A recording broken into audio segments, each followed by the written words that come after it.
Buenas tardes, profesor y compañeros en general. El tema que vamos a exponer hoy día es la condensación de vapores. El profesor o el docente es Artemio Flores Lima. Mi compañera es Rocío Lisbeth, Ámbar Danela y Ángela. Y el que les habla es John Elvis. Siguiente diapositiva, por favor. En la parte de la introducción, mi compañera Ángela va a ser la que le va a explicar. Buenas tardes, profesor. Voy a empezar hablando de la introducción. En este ensayo vamos a analizar, interpretar y evaluar el tema de condensación de vapores.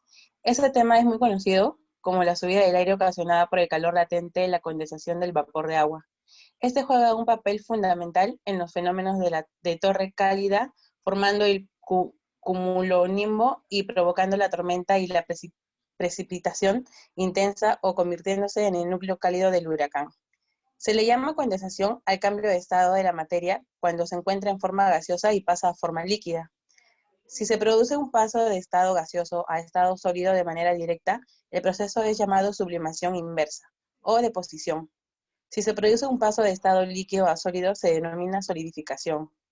Aunque el paso de una sustancia de estado gas a líquido depende de la presión y de la temperatura, generalmente, cuando se habla de condensación, se hace referencia al proceso que tiene lugar a presiones cercanas a la presión ambiental. La condensación es esencial para el proceso de destilación, un proceso muy importante tanto para el trabajo en el laboratorio como para aplicaciones industriales. El hecho de que la condensación... A continuación daremos a conocer el tema de investigación. La condensación de vapores, vamos a pasar a explicar el concepto, el impacto y también con respecto al calor que interviene directamente para poder así finalizar con las conclusiones de nuestro grupo. Vamos con el desarrollo. Voy a explicar sobre el condensador de vapor. Este es un componente importante del ciclo de vapor en instalaciones de generación de potencia. Es un recinto cerrado en el cual el vapor sale de la turbina y se fuerza para ceder su calor latente de la vaporización.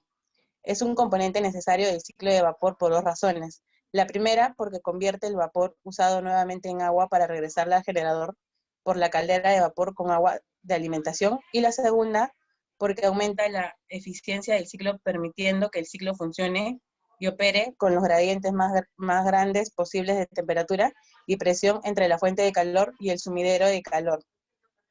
Probablemente la clasificación más relevante de este tipo de intercambiador se refiere al fluido con el que el gas va a condensar interactúa, dando lugar a clásicamente a tres tipos de condensadores. Los condensadores enfriados por agua, del cual el condensador casco y el tubo es probable el diseño más conocido, mundialmente hablando, en el cual el gas condenso sobre la superficie externa de los tubos por los que se hace circular internamente agua de enfriamiento. Los condensadores enfriados por aire o condensadores remotos, básicamente un haz de tubo dentro del cual transcurre el gas a condensador y enfriado con mayor a menor facilidad con un ventilador de tiro inducido o forzado. Y por último, los condensadores evaporativos, en el cual el serpentín o banco de tubos está regado o rociado permanentemente, evaporándose una fricción del caudal circulado mediante el auxilio de ventiladores, lo que tiene como resultado la condensación del refrigerante sobre la pared interior de los tubos. Otro punto es la formación del vapor. El vapor se forma cuando el agua es evaporada para formar un gas para el proceso de evaporación se produzca, las moléculas de agua deben recibir suficiente energía, de tal manera que las uniones entre las moléculas, las uniones de hidrógeno, etcétera, se rompan. Esta energía que se da para convertir un líquido a gas recibe el nombre de calor latente. Los procesos basados en el calentamiento utilizan el calor latente y lo transfieren al producto cuando se realiza este trabajo, es decir, el vapor ha cedido su calor latente, el vapor se condensa y se convierte en condensado. En otras palabras, el condensado no tiene la habilidad de hacer el trabajo que el vapor realiza. Por lo tanto, la eficiencia del calentamiento se ve afectada si el condensado no es removido propia y rápidamente como sea posible, ya sea en una tubería para transportar el vapor o en un intercambiador de calor. A continuación paso con mi compañero.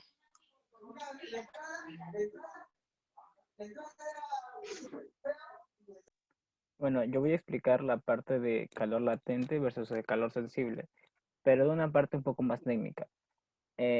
Lo que quiere decir la parte de condensación, como ya lo mencionó mi compañera, es la parte de vapor seco a hielo o en este caso sería agua, que sería aparte de los 100 grados Celsius o 212 Fahrenheit, pasa a hielo, que sería bajo los 0 grados Celsius o sobre los 0 grados Celsius con o 32 grados Fahrenheit, que se pasaría una condensación desde vapor seco o desde vapor hasta la parte de hielo. Así también podemos hacerlo con parte de agua hirviendo y así hasta agua o agua condensada, como se le diría. Siguiente diapositiva. En la parte de condensación de vapores simples también tenemos la parte A, que es la condensación de goteo.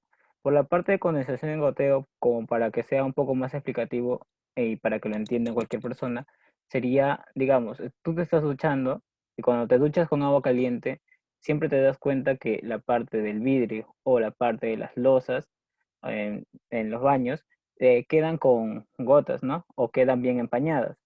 Esto quiere decir que, ¿cómo se llama? Que se está produciendo una condensación por goteo. Entonces, ¿qué quiere decir la condensación por goteo?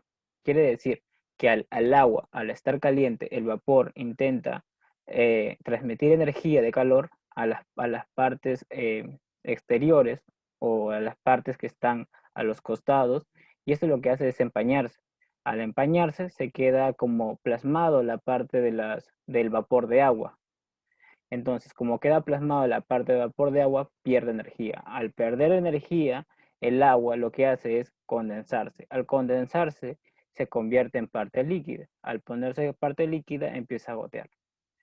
También tenemos en la parte de la naturaleza, como se le podría decir, esta parte de condensaciones de goteo, como el hecho de tener nubes, ¿cómo se llama? Pueden estar sobrecargadas por el tema que están en la estratosfera, ¿cómo se llama? Y pueden estar muy cargadas de esto de aquí, y al hecho de estar muy cargadas, los iones de H2O se empiezan a unir. Entonces, lo que hace es condensación por lluvia. Y también tenemos la condensación por niebla, que sería la parte sería por la parte de que no tiene mucha gravedad por la parte del agua, así que no caería como agua en sí, sino que las moléculas de agua están subdivididas y ¿cómo se llama esto? Se produce como niebla. También tenemos la parte de nubes, como yo le expliqué, que también como tienen masas de agua, no pueden caer por el tema de que no están bien condensadas. Al hecho de que las moléculas están bien unidas, puede caer como agua recién. Ahora le paso a mi compañera.